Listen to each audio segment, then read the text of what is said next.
Welcome back to the deep dive. We're here to go way beyond the headlines, digging right into the source material to pull out what really matters, the twists, the turns, the motivations. That's what we do. And today, strap in, because we are tackling the early spoilers for Bold and the Beautiful. Oh, yeah. That transition from late October heading straight into November sweeps, it always gets intense. Always. Hmm.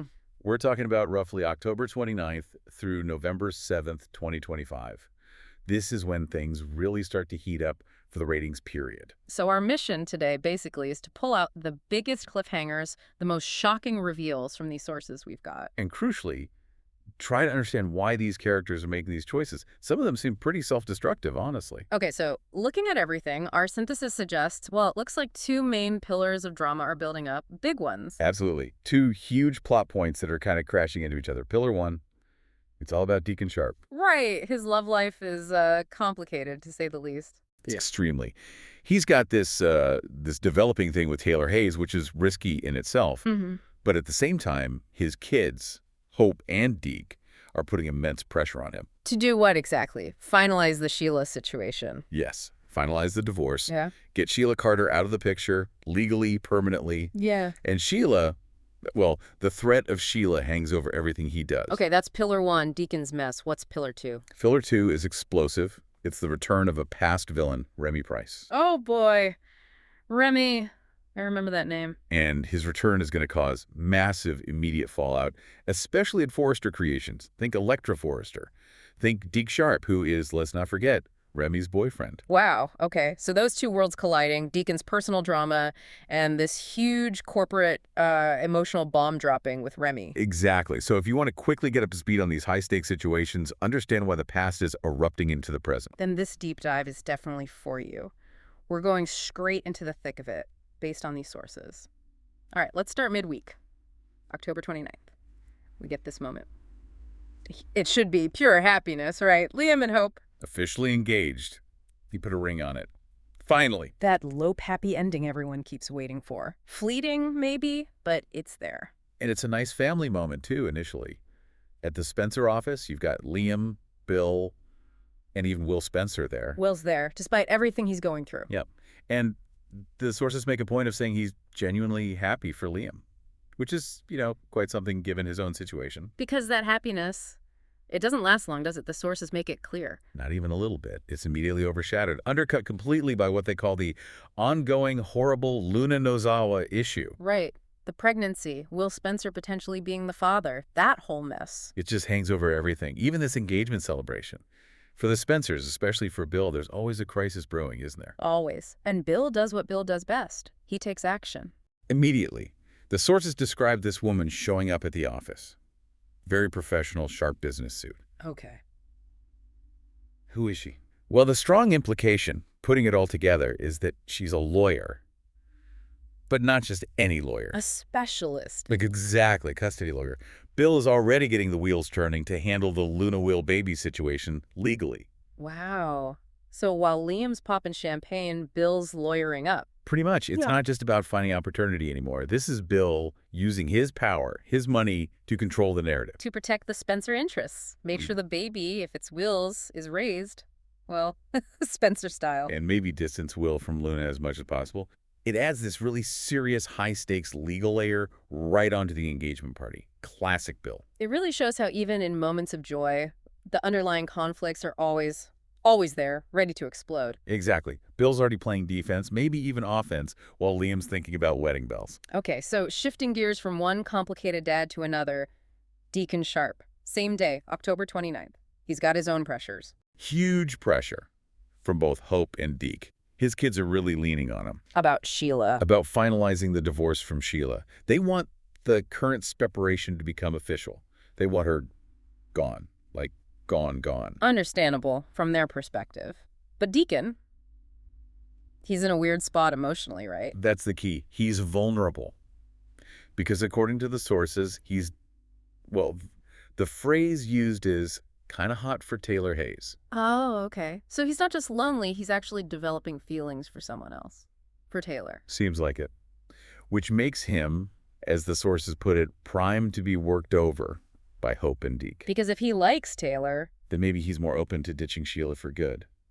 It's terrible timing for him to develop this crush, really. Yeah. Taylor represents a totally different life. Cleaner, maybe? Less chaotic than Sheila? Definitely. Right. But Hope, she sees this. She's strategic. Always. If Deacon even hints at these feelings for Taylor, Hope's going to jump on that, use it. Use it how? To push him towards Taylor or just away from Sheila? Both, probably. She sees Taylor not just as a potential stepmom, but as leverage, a tool to get what she wants, which is Sheila, out of Deacon's life. So Deacon's caught, pulled between what his kids want, safety, stability, no Sheila, and this new risky attraction. Exactly.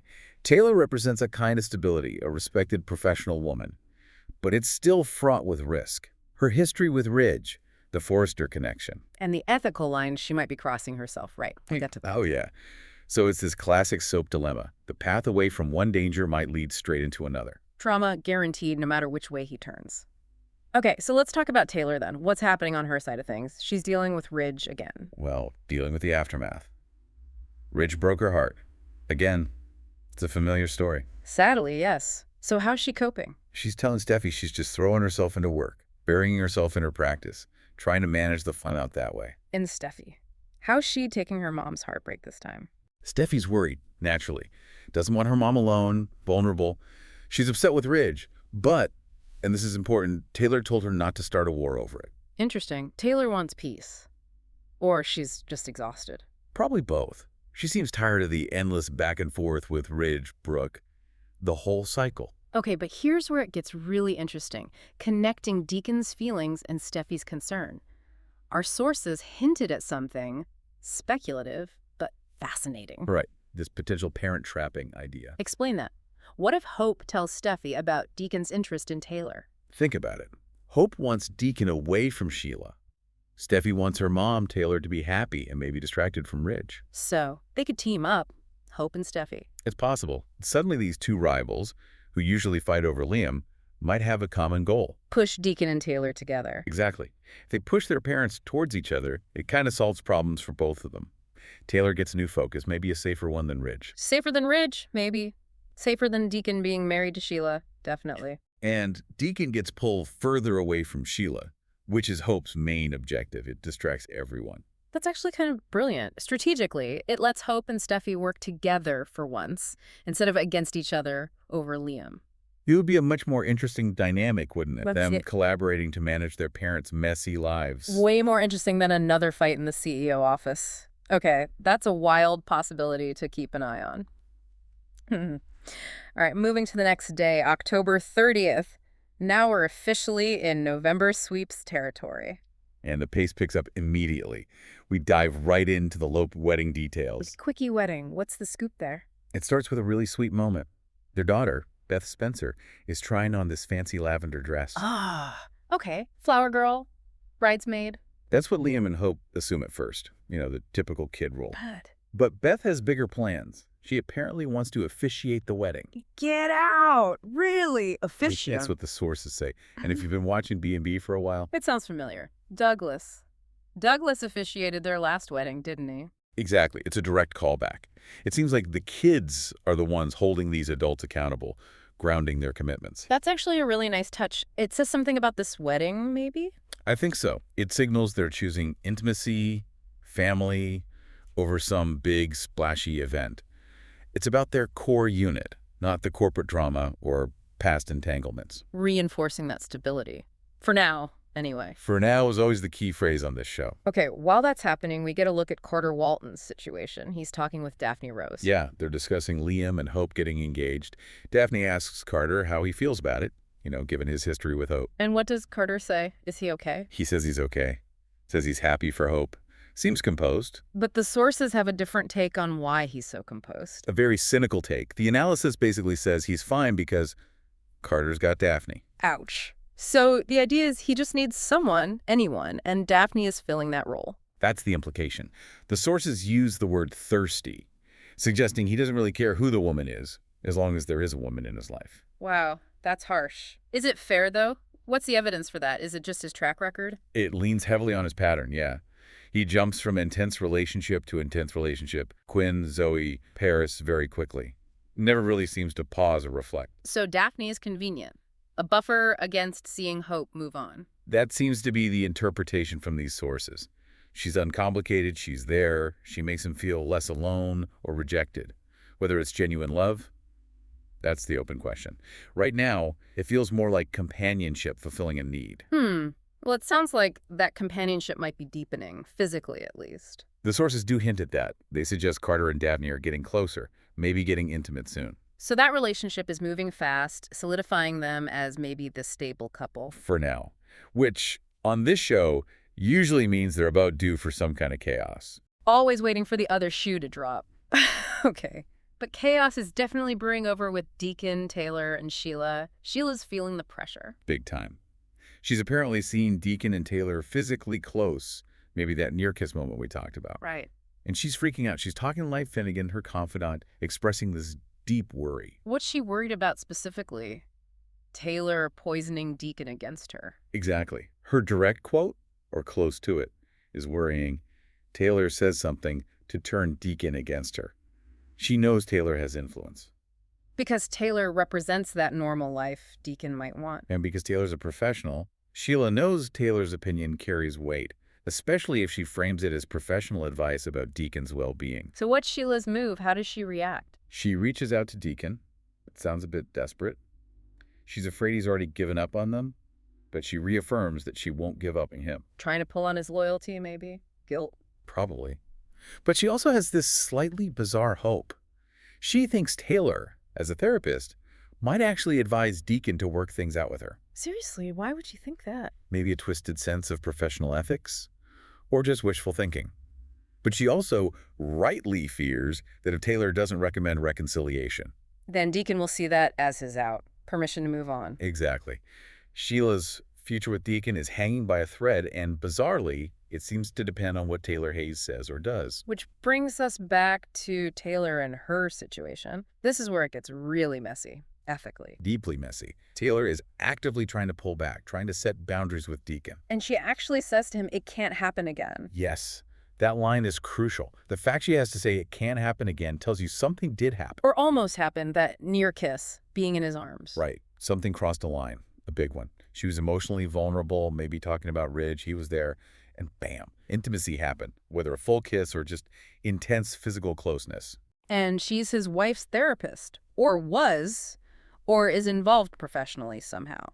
This is bad for her professionally. Extremely bad. The sources emphasize her need to reset professional boundaries. But it's clear she's fighting her own feelings, too. Because the attraction is real. It's not just circumstance. The sources explicitly state the attraction and the chemistry is real. She's not just pushing him away for ethical reasons. She's pushing him away despite a genuine pull. Which makes the drama so much richer. She's fighting herself as much as the situation. And the potential damage to her career, her relationship with Steffi, it's huge. The highest possible stakes for Taylor personally and professionally. Okay, let's shift focus entirely now. Big gear change. We're heading towards the end of the week, Halloween, October 31st, and the big Friday cliffhanger. This is all about Remy Price, his return. And he's not exactly sneaking back in, is he? No, he's making a statement. First stop, prison, to see Luna. Luna. Why Luna? The sources called her his terrible friend. Yeah, seems like a complicated history there, too. He goes to see her, apparently trying to justify his past actions, claiming Luna doesn't get the dynamic he had with Elektra. Trying to get her blessing, or just clear his conscience before the storm. Maybe a bit up, seeking some kind of validation before he walks back into the fire. And Luna gives him a warning. A serious one. She tells him going to Forrester Creations is like walking into the lion's den. Good advice. And she specifically warns him about Will Spencer being there. Points out that Will is very protective, especially of Elektra now. Does Remy listen? Not a chance. The sources say he just dismisses the threat of Will, completely defiant. Why? Why is he so determined to go back there now? His reasoning seems to be, well, Deke works there now. His boyfriend is a designer at Forrester. Remy feels he can't keep hiding, can't keep asking Deke to never mention his name. So he thinks the solution is to just show up. Yeah, to rush over there and face the music. It sounds impulsive and incredibly reckless, given his history. He's setting himself up for a massive confrontation. And while Remy's on his way, the tension's already building inside Forrester, right? For Elektra and Will. Definitely. Ivy Forrester actually checks in with Elektra, asking if all this drama, Luna, the pregnancy. Will is getting to be too much. And how are Electra and Will holding up? Publicly, anyway. They're putting on a brave face, described as a unified front and strong as a couple, trying to show resilience. But that resilience is about to be tested. Big time. Beyond anything they could imagine. Because Remy is heading straight for them. And the immediate catalyst is Deke. Deke, who is completely in the dark about Remy's past with Electra. Utterly clueless. He just sees Remy as his loving partner. He has no idea Remy targeted his new coworker, caused her serious pain. Oh, this is awful. So Deke is excited. Yeah, he's apparently planning to introduce Remy to his family and coworkers. Wants Remy to meet Hope first, then everyone else. Setting the stage for maximum horror. Where does this confrontation happen? The Forrester Creations showroom, the absolute heart of the company. Perfect. Who's there? You've got Deke, Electra, Ivy, Hope, and Daphne, all waiting, probably excited, to meet Deke's mysterious boyfriend. And then, the cliffhanger moment. Deke calls them in. Remy Price walks into the showroom. And bam! Horror. Absolute horror. The sources say all excitement just vanishes instantly, replaced by dread, shock. Do we get specific reactions? We do. Ivy gasps, covers her mouth. Electra feels physically sick to her stomach. Sick to her stomach. Okay, let's unpack that reaction. That's extreme. The horrible things Remy did. This wasn't just office politics, was it? No way. That kind of visceral, physical reaction suggests something much deeper. Emotional abuse. Yeah. Corporate sabotage that nearly ruined her. A public scandal. We don't know the specifics yet, but it had to be devastating for her to react like that. It's trauma walking back into her safe space, her workplace, in front of everyone. Exactly. That instant flip from excitement to shared horror. That's why this is pegged as the Big Friday cliffhanger.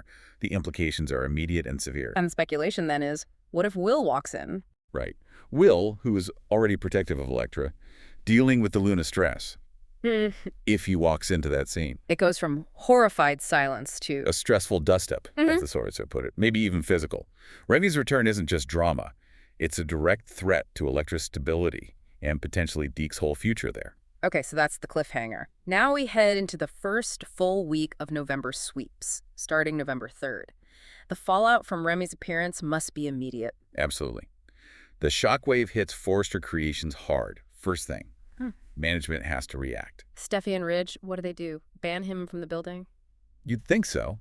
The sources confirm Remy is someone they definitely don't want around, so yeah, a ban seems likely, but the bigger issue is Deke. Right. What were you thinking, Deke? Exactly. Will Steffi and Ridge demand an explanation?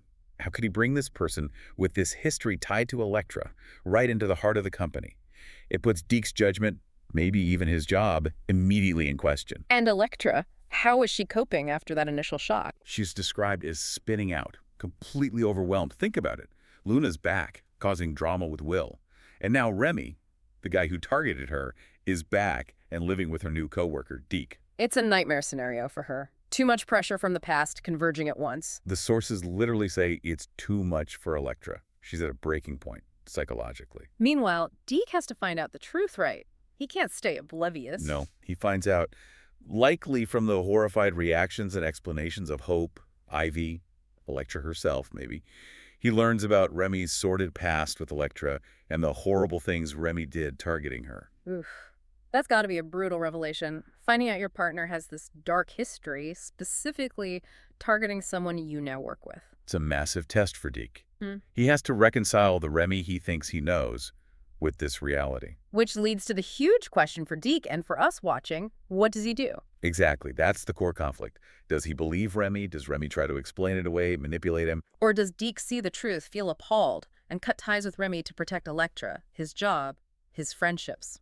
His entire future at Forrester, his relationship with Hope, Ivy, Electra. It all hangs on this decision.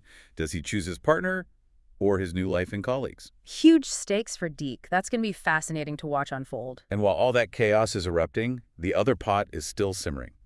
Deacon, Taylor, Sheila. Right.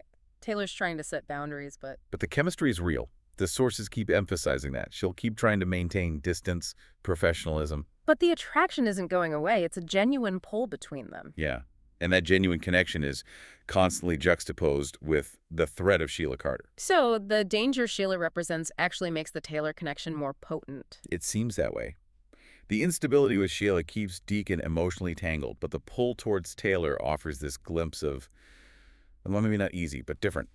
Respected. Stable-ish. It's a perfect storm of conflicting desires and dangers. The fear of Sheila pushes him towards Taylor, even though that relationship is loaded with its own problems. Exactly. It keeps the triangle incredibly tense and unpredictable. Okay, any updates on the Lope wedding amidst all this? Are they actually going through with it quickly? Looks like it. Wedding planning continues. They're looking at locations. Spencer Estate, Logan Estate maybe. And it's definitely a quickie wedding, trying to avoid interference. Seems that way. Yeah. Minimize the drama window, and we get that confirmation about Beth. Little Beth officiating in her lavender dress. Confirmed for November sweeps. So forget Carter stepping in. It's all about the family unit for this wedding. A small moment of planned stability in a sea of chaos. Okay, before we wrap up the section, we need to talk about that casting news, the big one. Matt Atkinson, Thomas Forrester. He's back filming. Right when they're taping Christmas episodes. This got everyone talking immediately. Is he back for good? What's he doing? Well, hold on. Before everyone gets too excited, Yeah. the sources urge caution. Why? We love Thomas. We love Matt Atkinson. I know. But there's significant doubt about whether this is a permanent return. The skepticism seems aimed at the showrunner, Brad Bell, The feeling being? that he usually does not give fans what they want. There's a history, maybe, of bringing characters back for short bursts of drama rather than long-term stability, especially characters fans are really invested in. Okay, so temper expectations. He might not be staying. What about the wedding? Is he back to disrupt Lope? Probably not the wedding itself. Given the timing of filming versus airing, the quickie wedding will likely be done by the time Thomas appears around Christmas. So, why is he back? What's the theory? The strongest speculation revolves around Taylor. Thomas has always been fiercely loyal to his mother. And Taylor's going through it right now. Ridge, Deacon, the ethical tightrope. Exactly. She's been rejected by Ridge again. She's fighting this intense attraction to Deacon, potentially risking her career. Thomas might be returning purely out of concern for her. To support her, protect her, make sure she doesn't make a huge mistake. That fits his character perfectly. His focus shifts from hope, his usual obsession, to protecting his mom. That makes a lot of sense dramatically. It does. Shifts his motivation entirely. But the final word is still, be cautious. Yeah. The sources essentially say, enjoy seeing him, but don't bank on him sticking around long term. Appreciate the holiday drama injection, but maybe don't expect a permanent fix. It adds a layer of bittersweetness to his return. All right, let's pull this all together. Key takeaways from this dive into late October, early November. Deacon is caught in this emotional storm, pulled hard towards Taylor thanks to real chemistry. And intense pressure from his kids to finally ditch Sheila. He's really in a bind. Meanwhile, Hope and Liam are actually managing to move forward. The quickie wedding seems like a go, with Beth officiating, a little island of planned happiness. But the big explosion is Remy Price walking back into Forrester Creations.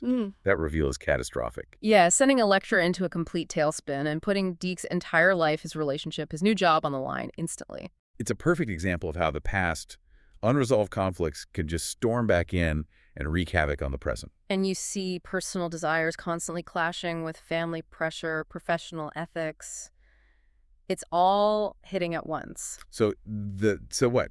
For you, listening to this, it really highlights the danger of secrets and unresolved history in this interconnected world, especially within a place like Forrester Creations. And it puts Deke in an impossible position. Loyalty versus career, love versus ethics. What choice does he make? His character is really defined by this moment. Which leads us to that final provocative thought we want to leave you with. Think about this. We know the history between Remy and Electra is bad, traumatic even. Yeah. And Deke isn't just dating Remy, he's living with him. So if Ridge and Steffi inevitably demand that Deke cut Remy out of his life completely, what happens? Does Deke defy them, try to protect Remy, even knowing what Remy did to Electra? How far will he go? Will he choose the man who caused his colleague so much pain over his career, his friendships, his place in the Forrester world? What are the long-term consequences if he makes that choice? That choice could cost him absolutely everything. That's the tension hanging over Forrester Creations heading deeper into November. That's the question we'll be watching closely. It definitely is. Thanks for taking the deep dive with us.